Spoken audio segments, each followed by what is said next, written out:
What's up? I'm Kevin, or iSekC, or XpertThief on YouTube, and you're watching Behind the Reel.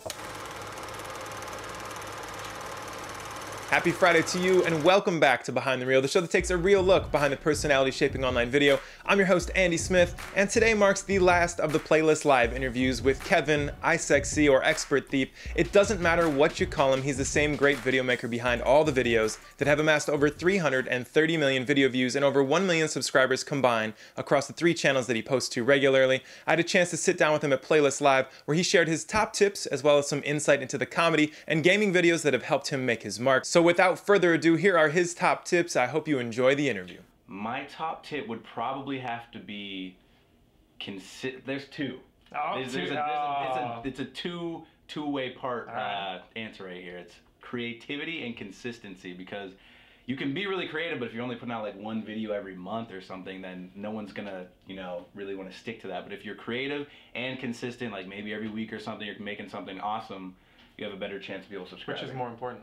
I think creativity overall. So if you had a terrible schedule, creativity could trump. If you're at least creative, I think that's the #1 thing. Because people want to see something new, something different, and that's what's going to get people to want to subscribe, I think. Well, obviously that worked for you. You started off, you had the creativity, but you didn't have consistency to start. How long did your channel just sit there? I made my channels back in like 2006, I think, old school YouTube.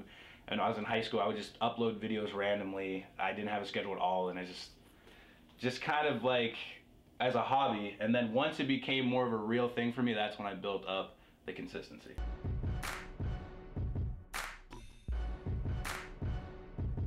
What was the first video you ever saw? The first video I ever saw? Yeah, do you remember? I don't remember the first one I saw, but one of the first YouTubers I started watching was Make Me Bad 35. Okay. I know who that is. It always comes back, for some reason for me, it's always Chocolate Rain. I saw that. That was the one I had to show all my friends, and then after that, I was like hooked. You're hooked, yeah. There's that one like viral video that kind of just brings you into the YouTube world. So who would you say are your other inspirations besides Make Me Bad? On the comedy side of things, probably like Niga Higa, Smosh. I watched Smosh really early in the days.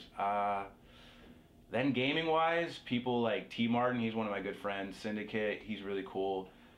People like that. I just kind of watch a lot of people, though. A lot of people inspire me for different reasons. Freddie W. was a big inspiration for a while. I got into the action stuff, too, so I like a lot of people's stuff. That's what I love about YouTube. There's so many different people. I saw your username, and my first thing that came to mind was that inspired by Sexy Phil? I was like, if you're trying to come up with a creative way to make your own little acronym. Yeah, I actually kind of saw that connection after I made it. I was like, oh, there's another guy that's spelling the word sexy in a weird way. But no, I just came up with it because I used to play a game, and this girl on the game would spell sexy like that. And I was like, that's weird. I never heard of that. So when I made my channel, I didn't know what to call it, so I just called it that. I actually started my gaming channel first. That was the first channel I made, and I started that, just uploaded really random stuff. Then I made iSekC and focused on that for a while. Relaunched my gaming channel when I was in college, and then after GTA 5 came out, it just blew up, because I think that game was so anticipated that and I already had so many ideas planned for it. I had a note filled with ideas. Like, as soon as this game comes out, I'm making this, that, and the other. So I had a strategy ready, and I think that's kind of why it was. It's because I knew the game was going to be popular. I knew what I wanted to do, and I just kind of took action as soon as it dropped. So would you say focusing on and capitalizing on trends is a big thing for success of a channel? Definitely with gaming. I have a lot of friends that are starting gaming channels, and I tell them, I'm like, find that game that you're pumped for, and when it comes out and you know it's going to be a big release, just be ready. Because Grand Theft Auto 5, when it comes out every, I don't even know, just maybe 5-6 years or something. So when it comes out, it's already a huge thing. There's going to be a huge midnight launch. It's going to sell a ton of copies. And if you're making content that's original for a game that already has a huge fan base, then you're going to get people to watch it because it's already popular. So you're just kind of expanding on it. When people say, that's so simple, I could do that, how much effort do you actually put into making a video? It's not as simple as it sounds. You might be like, oh, okay, play Grand Theft Auto and do something funny, I can do that. But it's kind of hard because you have to find what you like, but also what people will like, and kind of balance that. So coming up with creative ways to use the game and make it funnier or crazier than it is can be hard. But I get a lot of comments that are like, how do you make this look so fun? I put my friends in, I don't have that much fun. You really got to just kind of get creative with it and just go all out. So your parkour video was, I thought, really creative, because that's not in the game. Yeah, that's an example. Falling off of buildings and Yeah, so like that, an example like with that is, it's just kind of like looking at the game and the mechanics that are in it and thinking like, okay, what could I do with this that like no one else would do? For me, I've done parkour like in real life myself, so I looked at it like the flipping mechanic, I'm like, that's like parkour. So I was like, might as well try making a video like that. Like when it first came out, I had a lot of ideas for series already ready and just like one-off videos I wanted to try, and I told myself like, even if it sounds stupid, just make it, like just put every idea out there and see what works and what doesn't. So with a lot of YouTube, you can't be afraid to try different things because you never know what's going to stick. Because I made that like really quickly one day and I thought this is going to be weird, and it got over like 2 million views or something. I was a little surprised at the I mean, yeah. It wasn't like it was clean parkour moves. It was just funny. Flopping around on buildings in like GTA, and it's kind of like a love it, hate it video. Like there's a lot of comments like, this was great, this was so creative, and other ones are like, this was the dumbest thing I've ever seen. Like, so, you know, you just gotta try and see what happens. I noticed in your YouTube story video you talked about wanting to get into acting. Now that it's a few years later from there, do you see YouTube as the acting, or is it still a means to an end?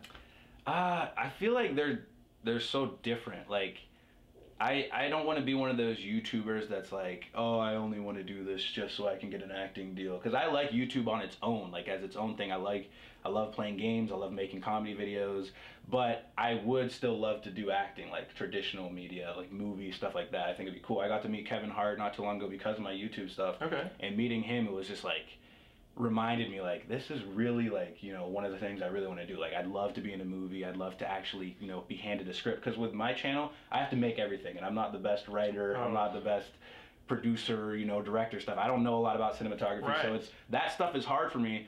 But acting is easy, so it'd be nice to be able to do that one day. So I'm still working towards that. I should probably get like an agent or something someday so I can actually maybe do some stuff like that. But YouTube right now is cool. So let's say your channel gets even bigger. Who's the first person you would hire? What job would you take away from your list of jack of all trades? If I had to, I probably wouldn't ever do that, because I just feel like YouTube's so personal. Like, it is. I feel like you have to be the person that's sitting there editing, because like a lot of your personality goes into the way that you edit. So I feel like I have to still do that. But if I had to, editing would definitely be a big one. Like if I had to hire somebody, it'd just be like, it'd be nice to just shoot stuff, have clips everywhere, and just be like, all right, here you go, and not have to worry about that, because editing's a big thing. Hi, I am hilarious. Did you see that? That was hilarious. Lately, there's been a lot of issues with gamers and having copyright strikes because, like, Nintendo, for example, doesn't like when people use their content. Have you run into problems with that? I have actually been fine. I have some friends that have gotten tons of videos claimed and stuff, but I've been good. I keep my stuff mostly with GTA, and I think Rockstar likes what I'm doing, because they featured one of my videos on their website, like on the Rockstar newsfeed. I did like a rap song in GTA from the Thug Life series, and they featured it. So I think what I'm doing is cool. I make sure not to use any kind of music. Like even the radio in the game that plays like real songs, I turn it off in the settings. So like really strict. That's a safe way to play it. Yeah, I play it super safe. I don't want to be getting any videos claimed. So I've been good so far, but I've heard that some of my friends have had to send in reports and get all that stuff fixed. So I've been lucky. Well, it's been an absolute pleasure having you. I know you got to run to your panel here at 4 o'clock about gaming. Do you have any last words before you go? I would just say, if you're out there trying to make a channel, trying to do the gaming thing or the comedy thing, just make sure you're creative. Don't be afraid to try new things, new ideas, and be consistent. Try to come up with a schedule, because when GTA came out, I came up with a schedule, and it's been like such a big help. Just knowing what I'm uploading and when I'm uploading, it helps a lot. So those are my tips, and hopefully they help you.